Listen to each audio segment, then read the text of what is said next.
Teacher Justin, come and see your daughters are here, very grooming. My daughters?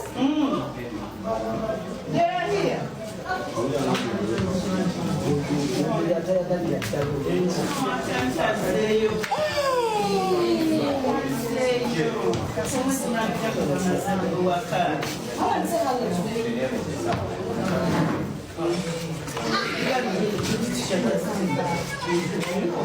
Miss you.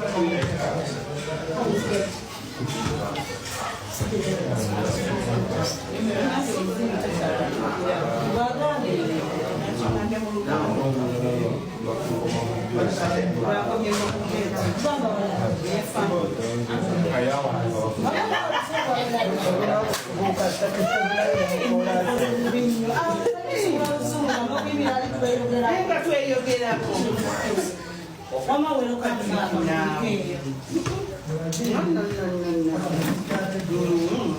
Just my I told you, my dad. Say what, Tata? Mona Angario. Mother.